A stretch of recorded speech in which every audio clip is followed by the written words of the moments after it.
All right. So for this chapter or this week, like I said, we're going to be discussing consciousness and particularly states of consciousness and how we are able to either pay attention to things that are going on around us, either through attention, paying attention or attentiveness, or if there's something going on subconscious, something below the surface of what we see what's happening around us, for example. Okay, like a mood. We might be in a certain mood and we might be thinking certain things that we can't necessarily help or bring to the surface. But when we start acting on them and they're out and about in our observable behaviors, then we can say that we're probably in a state of alerted consciousness. Okay, but if we start doing things behind attention, maybe just driving a car. Maybe some of you can relate to this, how we're driving a car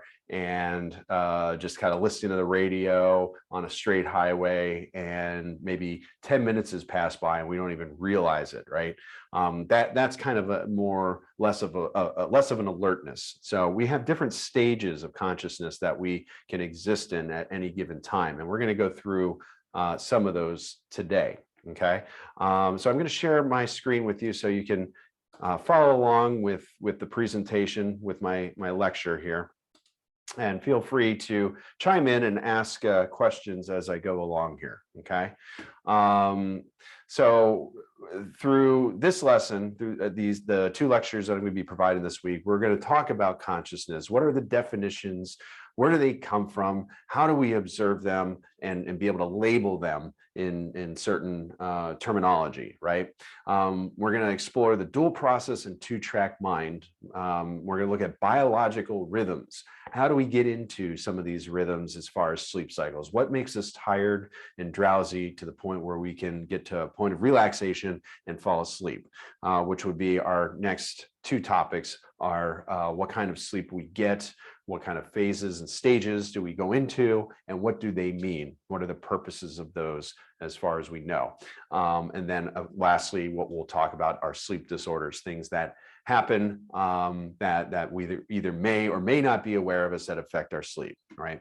Because sleep is definitely, we have deemed sleep medically important, medically necessary for us to function throughout the day. I know when I don't get sleep,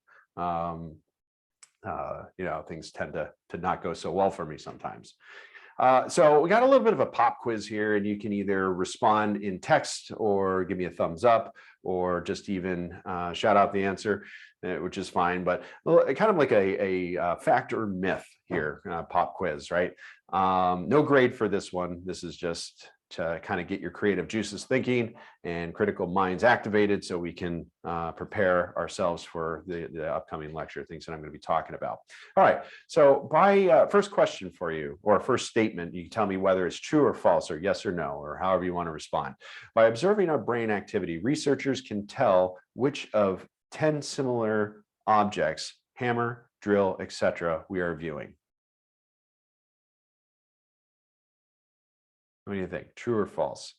By observing our brain activity, we would be able to tell what objects we are viewing without the researcher looking at the objects, through our brain activity.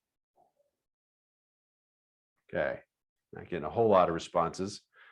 Okay, so that one is true, right? Because our brain activity, as we learned back with biopsychology, right, at our lesson on biopsychology, we have these neuronal pathways that tend to give us indication which areas of the brain are being activated. And depending on the use for some of these objects, we might be able to tell what objects we're looking at. And we'll go into that a little bit more as this lesson goes on. All right, much of our everyday thinking, feeling, and acting operates outside our conscious awareness.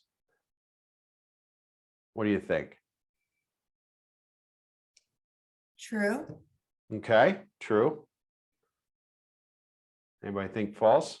Why true? Why do you think true? I don't know how to explain it. I just think that we operate outside of our conscious awareness most of the time. Yeah. I guess that we're so used to the things that sometimes we just do it because like we remember how to do it. Like it's just like muscle memory or something like that. Absolutely. And I think I've shared this with my class before. We as humans are two things. What are we? Lazy and proud. You're lazy and proud, right? And this is no different when we get into consciousness.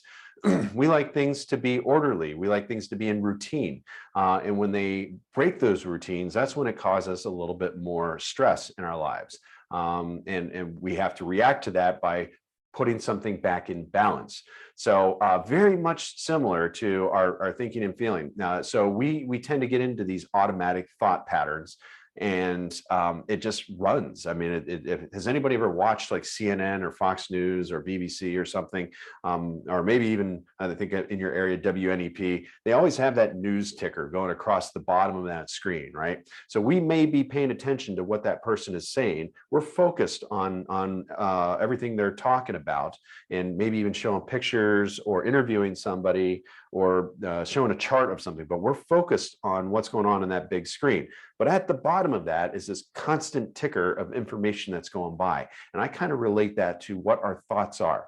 And our thoughts are always in a stream, they're always going. Sometimes we look down and we can choose to focus in on some of that before we look at the big picture.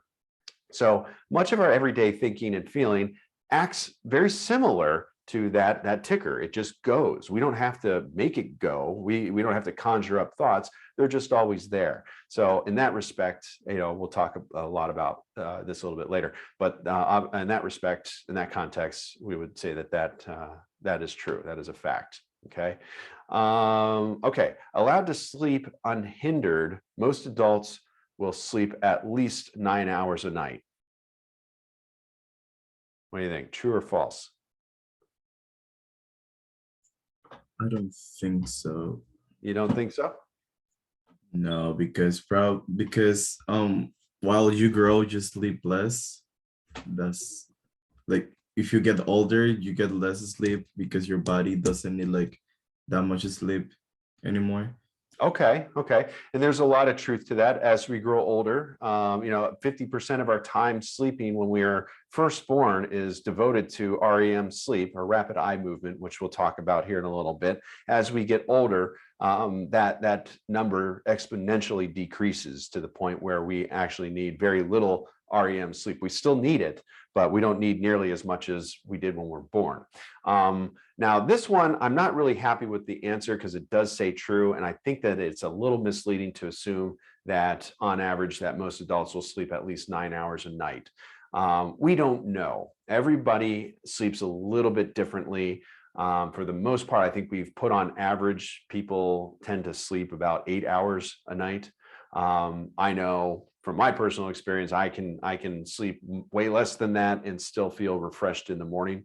So quality has a lot to do with that.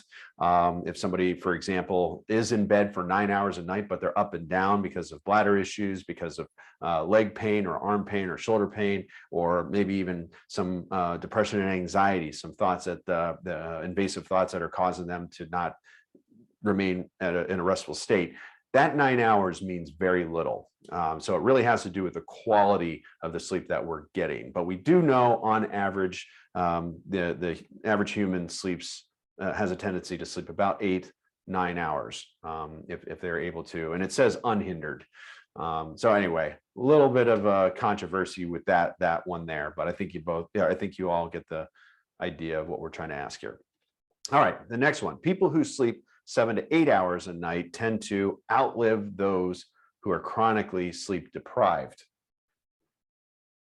What do you think? True or false?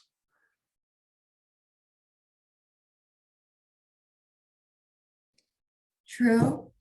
Think true? Okay, anybody think false? I think the operational word here we want to look at is sleep deprived. Okay. Again, people that who sleep 7-8 hours unhindered, good quality sleep, tend to have better lifestyle choices, better quality of life, right? Their mood might be improved. They're probably well balanced with nutrition, and they're able to get exercise. They're motivated to getting out and getting exercise. So that's what, again, that's the essence we want to capture here with 7 to 8 hours is quality sleep. So people who achieve or obtain quality sleep each night do tend to outlive those who are chronically sleep deprived, and chronically meaning long-term, over years, right? Months or years even.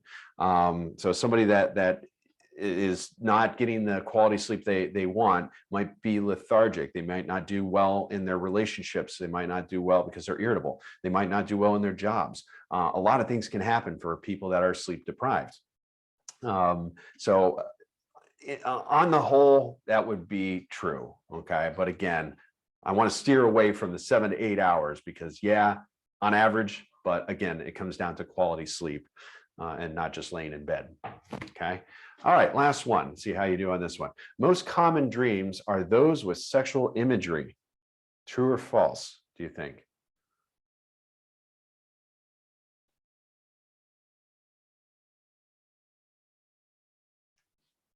Anybody? No, okay. Got a couple people saying no. All right, okay. That is actually, go ahead. Yeah, sorry, false. False. Okay, okay, yeah. Where that came from, one of the popular beliefs that dreams originate from latent sexual desires for, well, according to Freud, towards parents. Is that's kind of where we base our relationships off of, according to Freud. Now, I think Sigmund Freud, we're going to talk about, when we get into personalities especially, we're going to talk more about Sigmund Freud. He was in the original, or he was in our chapter 1 when we were talking about some foundations for psychology. But so Sigmund Freud coined, let me stop sharing my screen with you, or authored a book called The Interpretation of Dreams. Great book. I think there's a lot to it. There's a lot to unpack with it. But for the most part, if you ever want a good read and understand where dreams come from, where our notions of dreams come from, I think that that's a great start. We've deviated quite a bit from some of his, I'm going to say ethereal, kind of out there. He's got some out there ideas that of where dreams come from and what they mean. A lot of the stuff that he has produced and coined is not really applicable today, especially when we talk about psychosexual stages of development and those sort of things. We've evolved our knowledge of those things, but for the most part, we still use a lot of principles and concepts that Sigmund Freud has coined, especially when looking at the unconscious mind and how that plays out in dreams. And he really looks at dreams as the window to our subconscious or our unconscious mind, which still, you know, we still use several models for that within our practice. So anyway, the point being is that not everything, and many of you that have dreams may not necessarily be sexual in nature, right? They might be those of success or fear of failure or some kind of re-traumatization, like if you had something that scared you in the day, that day, or something that maybe even further back in your life that reminded you that day, you could be activated and have a fear response at night, okay? So anyway, that's just something to keep in mind, is that not all dreams, or not common dreams, are those with sexual imagery. That has been debunked from Freud. All right, so let's look at consciousness. We have different states of awareness, but when we look at consciousness, we look at awareness. We want to see how is that person interacting with their environment? Are they interacting with their environment? So if something happens, like somebody drops a dish or something, are we able to pay attention to that and react appropriately, or inappropriately for that matter? Are we aware of what's happening around us? And that's kind of how we define consciousness, okay? But it's our awareness of ourselves and our environment is the definition that your book gives us. So some things to be aware of, like we may have Some states occur spontaneously, like daydreaming. How many of you are daydreaming right now, thinking about being on a beach somewhere? Or if you're on a beach, maybe you're thinking about going to the slopes or something. But we all tend to engage in some kind of drifting of our attention from what's around us, because either we've deemed something to not be novel or a threat or interesting to us, to something that might be out there that we want to do, exploring things that we want to do. We might want to be somewhere else, right? With other states that happen spontaneously is drowsiness. Sometimes we can't help it. We just start to feel drowsy. Our energy is depleted. We start to yawn, right? We may even want to put our head down somewhere or get into a more comfortable position. That happens without us wanting it to happen. And it's hard to avoid that. When it does happen, we start feeling that drowsiness. And dreaming, we talked about earlier in response to your dream logs and dream journals, is sometimes we can have those dreams, sometimes we don't have those dreams. We don't seem to have any control over that. There is some research of people being able to modulate their dreams, to be able to control certain situations and even remain lucid, knowing that they're asleep and that they're having dreams. So there's a lot of research that's been done historically and even in recent times to guide those dreamings. But for the most part, it's well beyond our control as to what really happens if our mind wants it to. Okay, some are physiological induced, right? Hallucinations. Hallucinations could happen for many reasons. They could happen from medications. They could happen because there's misfiring of dopamine and serotonin levels in our head to the point where that could come from stress, that could come from malnutrition, it could come from any reason. It could come from neurological disorders such as schizophrenia. Some people live with schizophrenia that experience hallucinations. Those are physiologically induced states of consciousness. Okay. Orgasm is another physiologically induced state of consciousness. So people that achieve orgasm have this sense of euphoria, right? It's something that oxytocin kicks in. They feel this rush of really, really good in most cases. So that's an altered state of consciousness. Food or oxygen starvation, right? Anybody that has experienced hypoxia, for example, or maybe been at high altitudes, right? And that's what hypoxia would be, is having that energy, having that oxygen depleted from their brain, causing their brain to act a little funny sometimes. That would be physiologically induced. And then we have psychologically induced sensory deprivation, taking somebody out of being able to hear, see, touch, smell, anything. They have chambers that people tend to either pay for or have to relax themselves, kind of devoid themselves from any external stimuli whatsoever. And for some people, that's very relaxing. For others, that might be terrifying. That may be absolutely uncomfortable, that they don't have that sensory input from something.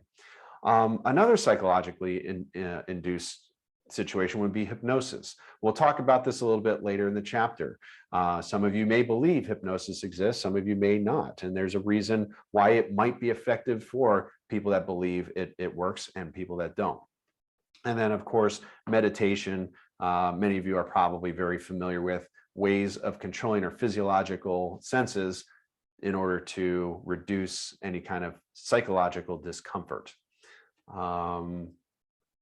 That's usually what meditation is targeting. All right, so levels of consciousness. Again, consciousness when we're awake, when we're alert. So a state of our alertness. Our first stage would be minimal consciousness, so low-level sensory awareness. And this is where the mind input sensation and may output behavior sometimes, okay, but not always. So you might just have a low level awareness of something that's happening around you, and you're not interacting in any way, either physically or psychically. You're not doing anything. And then you have full consciousness, where you're able to report your mental state. You're fully aware of what you're feeling. You are behaving appropriately or in kind to whatever is going on around you. Like, for example, when you're playing chess, For some of you, it may not be that interesting. So if you're watching somebody playing chess, you may not even be aware of what moves they're making or possibilities of outcomes of that game. But if you know what you're doing and you're fully interested in what somebody else is doing with that chess game, or even taking part in that activity yourself, you're employing full consciousness and you're able to know exactly what you're doing, what you're seeing, and how to behave appropriately with that. And then we have self-consciousness, okay, which attention is drawn to the self as an object almost completely. So you're being objective in your evaluation of who you are and what your awareness is. So for example, some people may not even be aware that they're hallucinating, right? That can happen. If for whatever reason, say I'm going to give you an example. When I lived out in Colorado many years ago, went up to the top of Pikes Peak, which if I can remember correctly, it's about 14,700 feet, I think, give or take, 500 feet. I think it's around that.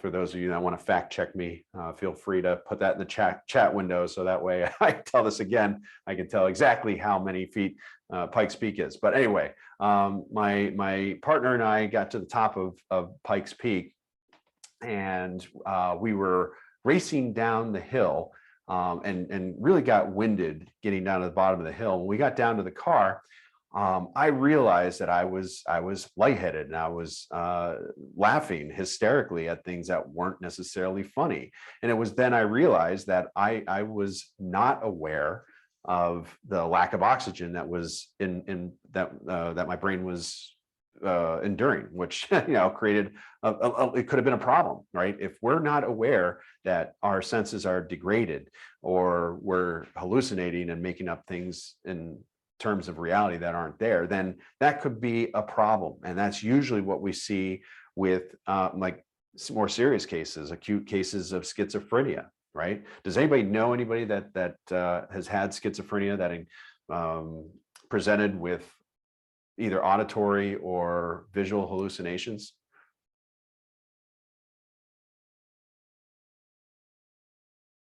Nobody? Well, so with schizophrenia, we'll talk about this a little bit more when we get into psychological disorders, but schizophrenia is the mismanagement of the brain's mismanagement of dopamine and serotonin and even norepinephrine to make their senses indicate that something's there that's not necessarily there. So they might manifest a person or a voice or something that's talking to them or interacting with them. And on your movie list towards the end of the semester is The Story of John Nash, which is A Beautiful Mind. Maybe some of you have seen that, but very much what happens in those cases when our sensory systems are in overload and we're producing these hallucinations, we start to bend our reality around whatever it is that we're sensing to make sense of it. Because one of the things we as humans is proud, right? We tend to act on that pride a lot, because if our world doesn't make sense to us, it can be very terrifying. So in order to take away that terror, we wrap our minds around a reality that is a little bit more palatable and makes more sense to us. So that, in essence, is what happens when somebody is hallucinating. Okay.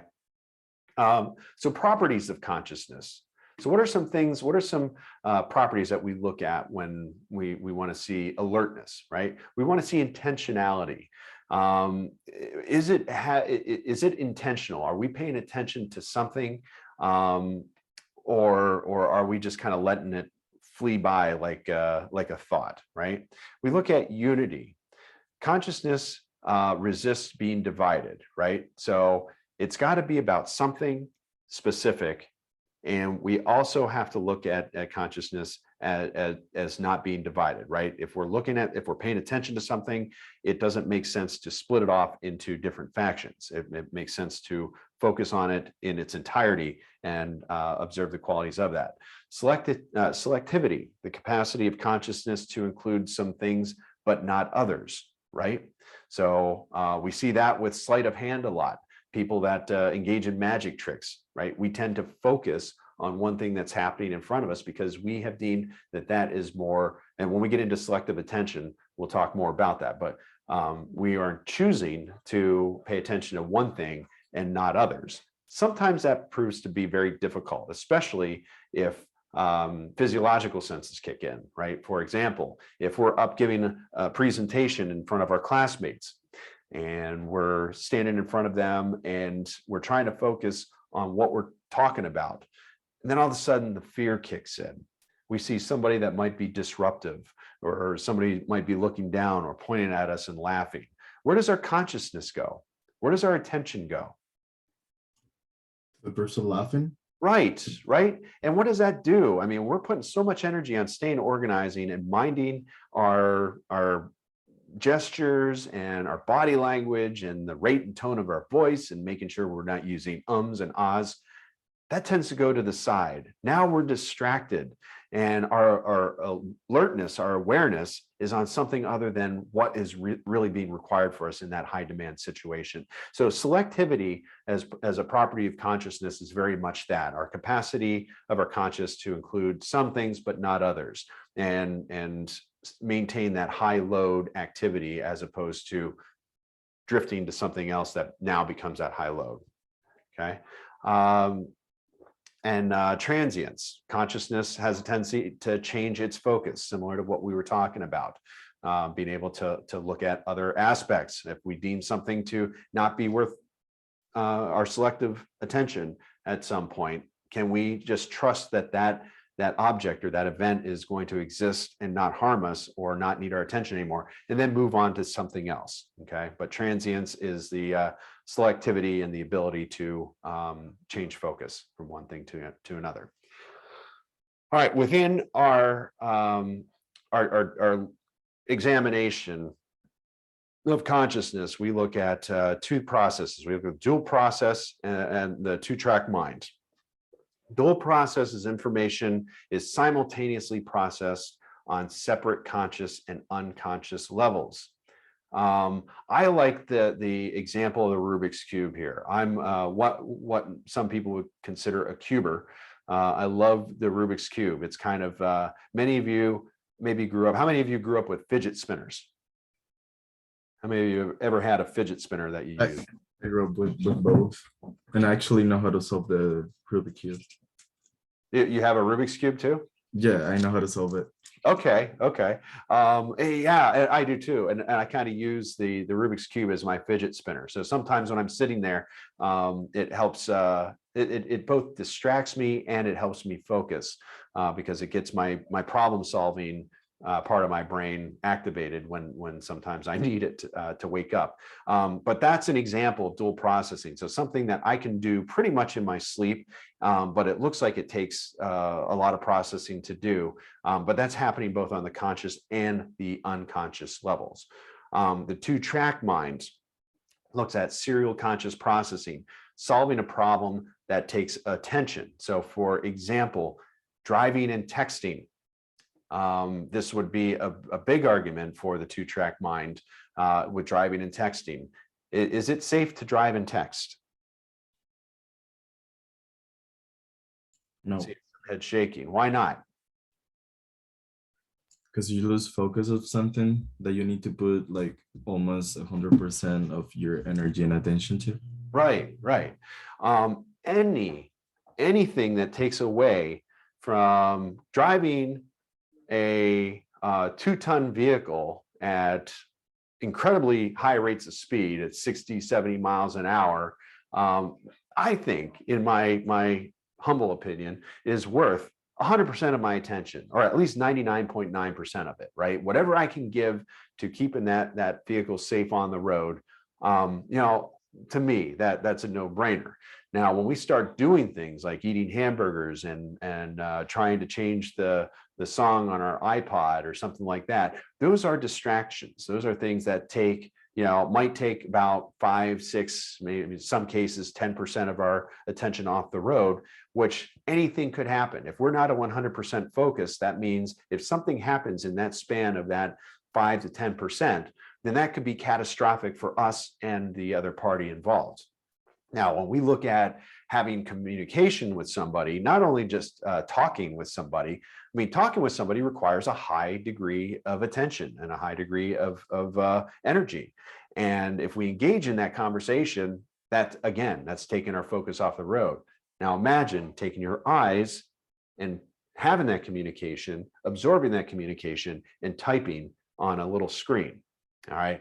We're talking in some cases up to 50% of your attention is taken away. And that's really the idea behind the two-track mind is if we have a high load task that we're trying to commit to, putting another high load task on that is going to divide what we can commit to that energy into that attention.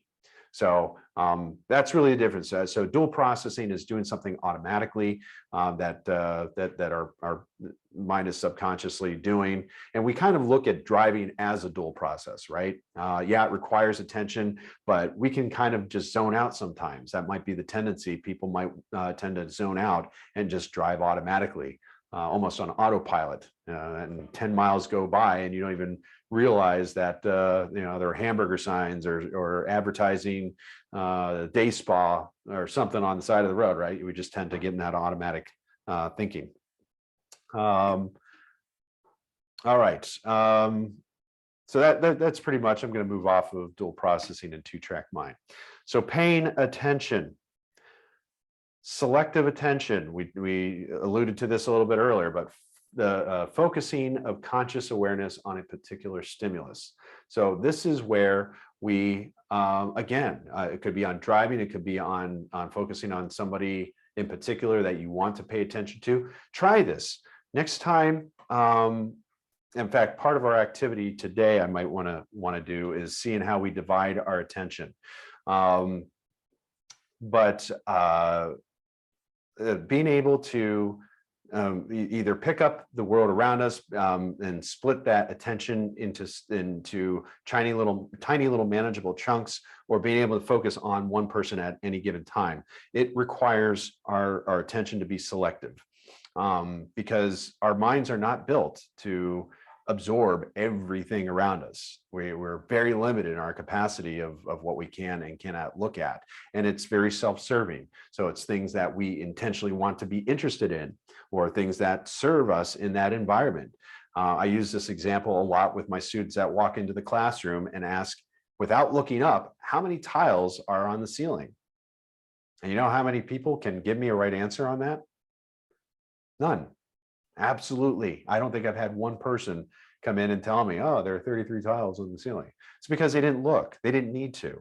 The information is available to them, but their focus of attention was getting to their seat. Has anything changed in the room? Are they in the right room? Is that the right professor that's up there in front of the class? Are any of their friends in there? Did they do their homework? Is somebody occupying their seat? All those things are what are requiring their attention, not something above them. That doesn't make sense for them to walk in and count the ceiling tiles unless maybe they have a hobby of counting which classrooms have more ceiling tiles than the others, right? But then they have a reason to pay attention to those things. All right, examples of selective attention that your book used and the slides use is in attentional blindness, failure to see objects when attention is directed elsewhere. Again, looking at texting and driving. Change blindness, failure to notice changes in the environment. So I think we use that as an example when we were flooding you. We had the two pictures when it kept flashing. I don't know if you remember last week, that one item was missing from that environment and it kept alternating, right? Now, if we had taken that white flash out of there, you probably would have noticed that change happening a little more readily. But for the most part, many of us missed that change, that smokestack, and then that horse over the little girl's shoulder that reappeared and disappeared. So that's change blindness. Okay. All right. So what I would like to do is, okay, I got a question here. Would counting tiles be a form of grounding yourself? What do you mean by that, Rachel? I've learned before when you're, I guess, in a situation that you're anxious, like with your story, I think of like somebody that has social anxiety or something, and they're in the room. They go in the classroom, maybe they're new or something. I don't know, I've learned that you could just like focus on something and like count, um, like something as simple as like counting the tiles. I guess you would look a little strange if someone's sitting there staring at the ceiling, but it's just like an example of a grounding technique when you have like high anxiety or something.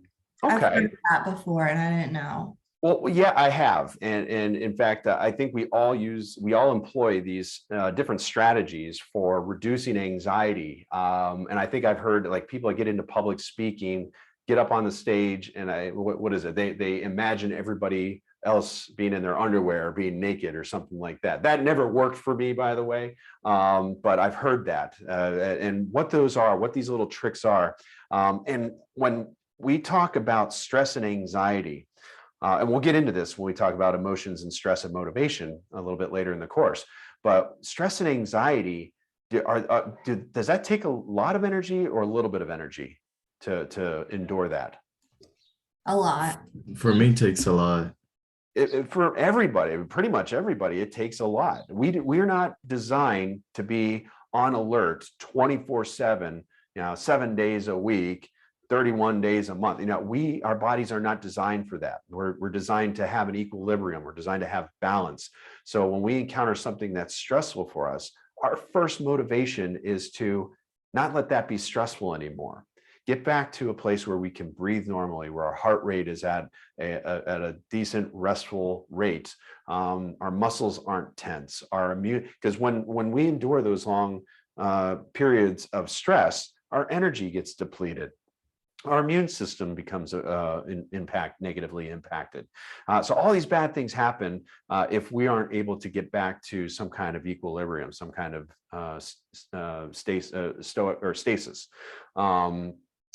So anyway, what we tend to do in stressful moments is employ distractors, we call them. You might call them grounding techniques, but in essence, they're distractors. So you're taking away from that stress of that moment by engaging in another high load task activity.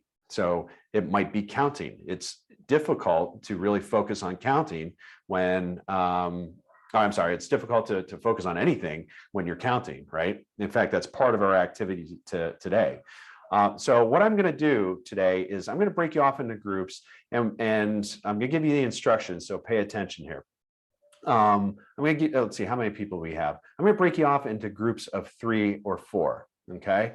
So the task that I want you to do is three things. And you can all try this differently, or you can have one person do the same thing. But I want one listener and the rest of you to be readers. Okay. So find maybe a part in your textbook, maybe a story, maybe a poem, but read something at the same time to one of those, to the listener. Okay. So one listener is listening and they're going to read. They're going to listen to all 3 stories being told at the same time. Now, the listener, your job is to try and focus on one of those stories. And through all those distractions of people reading their different things, see what your level of comfort is and grade it from a 1 to 10 on how stressful it is to try and hear that the one story you're trying to focus on. Okay. And then you can either have the same listener or you can pick a different listener or whatever. And then read those same stories or different stories, however you want to do it. And then the listener is going to count. All right. Count while you're listening to see if that's distracting. Okay. And see how you do with this. And then we'll come together and you tell me what story you listen to and try and remember as many of the details. Okay. Does that make sense? Everybody got it? All right. So first one is, one listener, listen to all 3 stories at the same time. Okay. And then they're going to pick a story, and then they're going to have that story repeated back to them while they're counting at the same time. All right. So pay attention to what happens here. All right. So let me break you off into, see if I can find how groups work here. Polls, participants, breakout rooms. There we go. All right, give you about maybe 5 minutes here, and then we'll get back to together.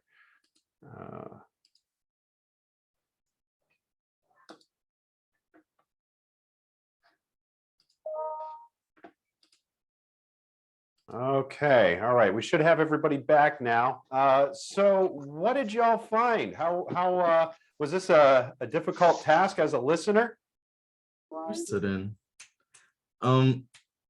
It was difficult because it was too much information, but I actually wanted to try because I wanted to see if I could focus on counting and trying to hear someone saying like important information to me. Okay, and how was that experience for you? What did you find? Were you able to count and listen? Yes, I could, but I didn't understand anything because it was like too much information going on. But I hear some words, like Okay, property activities and stuff like that. But yeah. so you heard the words, you just weren't able to absorb them and memorize and process what information they were giving you. Yes, but I was able to divide my focus on the counting and trying to understand what they were saying. Okay, okay.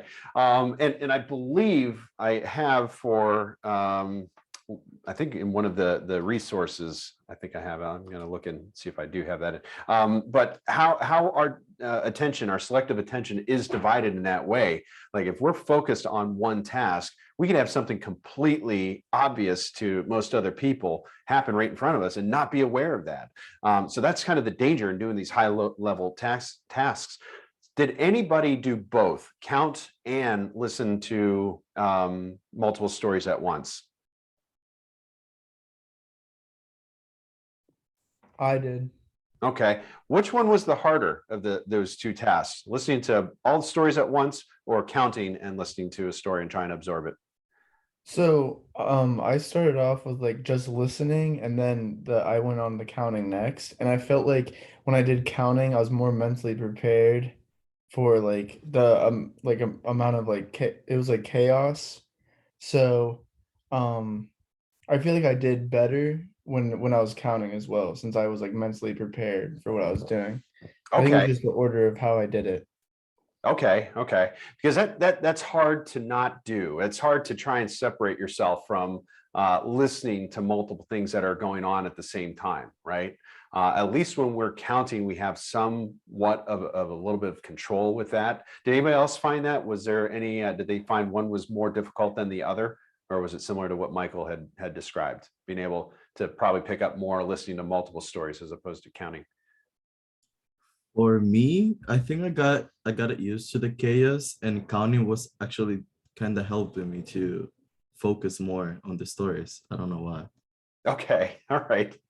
All right. So but y'all found it wasn't nearly as easy as just I mean, you see how stressful it can be being overwhelmed by all that information all at once and trying to focus on. And that's why sometimes people have a hard time talking in public spaces. Or, you know, for me, if I'm working, if I'm grading your papers or reading your essays or something, it's very difficult for me to have somebody else talking in the background or having certain types of music playing in the background or even shows on TV. If it's something that I'm not used to drowning out, then that can affect my attention on the high load tasks that I'm trying to perform.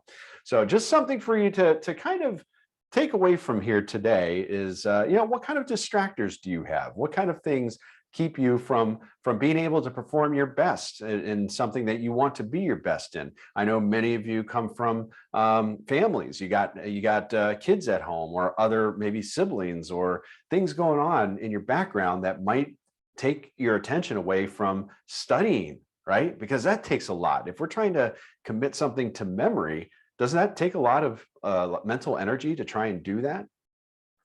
So if you're trying to do that and you've got all these distractors on the side, that could inhibit you. So what's the answer to that? Do we just devoid ourselves of anything that might possibly, can we put ourselves in a bubble in order to improve our attention and our memory a little bit? Some people think yes, but in reality, it might be more stressful for some people to be isolated and not have something keeping their mind going in the background. But just something for you to consider. Any questions for me? How'd you all like that exercise? Was that enlightening, informative? It was fun. Okay. All right, good. All right, well, if there are no other questions, I'm going to stop recording